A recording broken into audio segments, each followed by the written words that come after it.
अभी सोचा है कि एक नन्हे बच्चे का दिमाग जो बस रोशनी और आवाज को पहचानता है, वो एक ऐसे दिमाग में कैसे बदल जाता है जो जटिल गणित के सवाल हल कर सकता है या ब्रह्मांड के राज खोल सकता है। ये सवाल मनोविज्ञान के सबसे बड़े और सबसे दिलचस्प सवालों में से एक है। तो चलिए आज इसी सवाल की तह तक चलते हैं। सवाल ये है कि एक बच्चे का दिमाग आखिर विकसित होता कैसे है? क्या ये सब कुछ अंदर से अपने आप होता है या फिर बाहर की दुनिया उसे आकार देती है? इस सवाल का जवाब ढूंढने के लिए ना हमें मनोविज्ञान के दो बहुत बड़े नामों को समझना होगा। अच्छा, इन दोनों थ्योरीज में गोता लगाने से पहले एक शब्द है जिसे समझना बहुत जरूरी है, और वो है अनुकूलन या अडैप्टेशन। ये सिर्फ एक शारीरिक प्रक्रिया नहीं है, ये मानसिक भी है।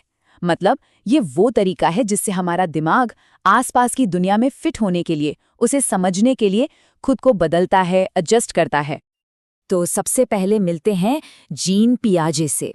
पियाजे ने एक बहुत दिलचस्प बात कही। उनका मानना था कि हर बच्चा एक छोटा सा अकेला साइंटिस्ट होता है जो अपनी लैब में, यानी इस दुनिया में, अकेले ही एक्सपेरिमेंट्स करता है और अपनी समझ खुद ही बनाता है। तो पियाजे का सबसे बड़ा आइडिया क्या था? एक लाइन में कहें तो डेवलपमेंट पहले, लर्निंग बाद में। इसका मतलब ये है कि बच्चे का दिमाग पहले बायोलॉजिकली एक खास लेवल तक मैच्योर होता है और उसके बाद ही वो कुछ नया और मुश्किल सीख पाता है। पियाजे ने डेवलपमेंट के इस सफर को 4 खास स्टेजेस में बांटा और उनका कहना था कि दुनिया का हर बच्चा इन्हीं 4 स्टेजेस से होकर गुजरता है, एक के बाद एक, बिल्कुल उसी क्रम में। तो चलिए देखते हैं ये स्टेजेस हैं क्या। पहली स्टेज है सेंसरी मोटर स्टेज। ये जन्म से करीब 2 साल तक चलती है। इस उम्र में बच्चा कैसे सोचता है? अपने सेंसेस से, देखकर, सुनकर, छूकर और अपने एक्शन से।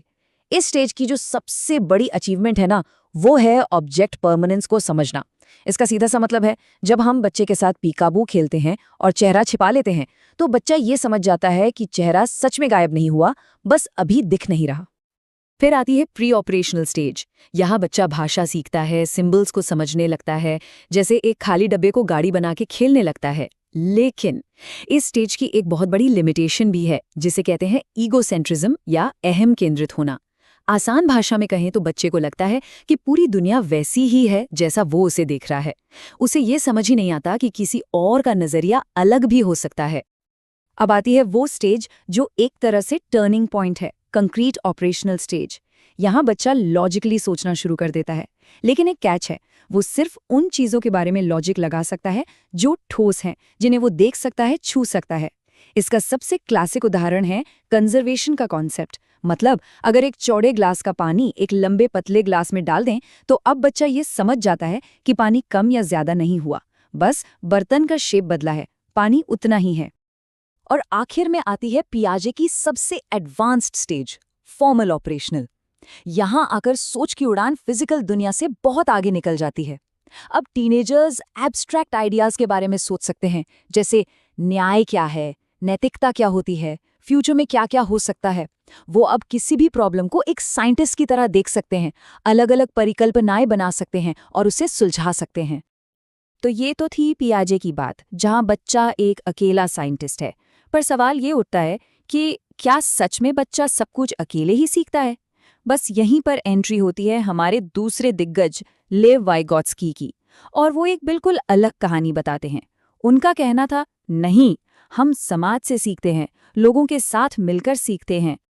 वाइगॉट्स्की का एक कोट है जो पियाजे से उनके मतभेद को साफ कर देता है। पियाजे ने क्या कहा था? डेवलपमेंट पहले, लर्निंग बाद में। वाइगॉट्स्की ने इसे पलट दिया। उन्होंने कहा, नहीं, पहले सोशल इंटरैक्शन होता है, पहले हम सीखते हैं और वो लर्निंग ही हमारे डेवलपमेंट को आगे बढ़ाती है। अपने इस आइडिया को समझाने के लिए वाइगॉट्स्की ने एक कमाल का कॉन्सेप्ट दिया, जोन ऑफ प्रॉक्सिमल डेवलपमेंट, जिसे शॉर्ट में ZPD कहते हैं। ये क्या है? ये लर्निंग का वो स्वीट स्पॉट है।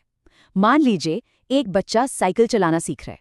वो अकेले नहीं चला पा रहा, लेकिन जब कोई बड़ा पीछे से साइकिल पकड़ लेता है तो वो पैडल मार लेता है।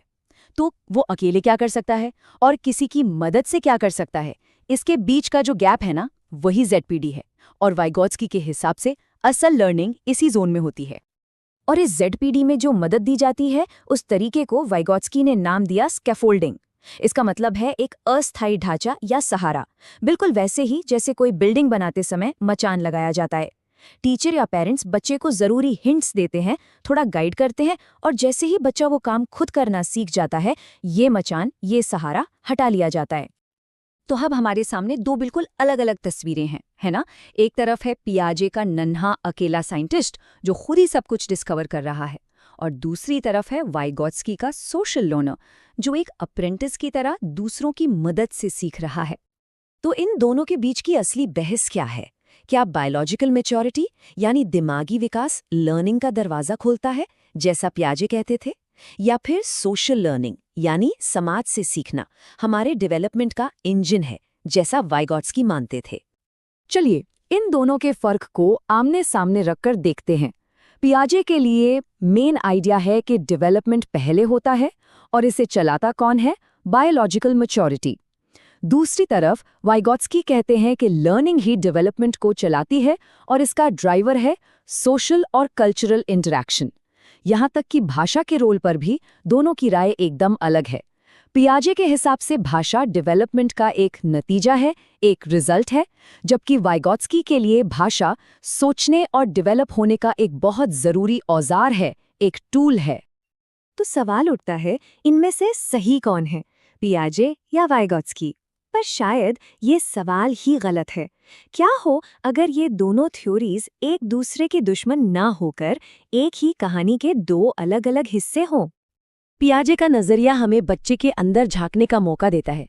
वो हमें दिखाते हैं कि कैसे बच्चा एक नन्हा वैज्ञानिक बनकर एक्टिवली दुनिया का एक ब्लूप्रिंट अपने दिमाग में बनाता है।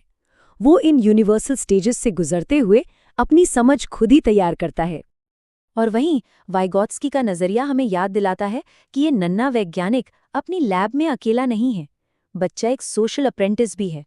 उसकी ये पूरी यात्रा, उसकी खोज, उसके समाज, उसकी भाषा और उसके कल्चर से ही आकार लेती है, और उसी से उसे सहारा भी मिलता है। तो आखिर में सवाल वही है, एक बच्चा अकेले बड़ा होता है या सबके साथ मिलकर? और शायद इसका जवाब या में नहीं और में है। विकास एक ही समय में व्यक्तिगत भी है और सामाजिक भी। ये एक खूबसूरत डांस की तरह है जिसमें नन्हा वैज्ञानिक अपने कदम तो खुद ही रखता है, अपनी खोज खुद ही करता है, लेकिन उस डांस का संगीत, उसका समाज और उसकी संस्कृति ही तैयार करते हैं।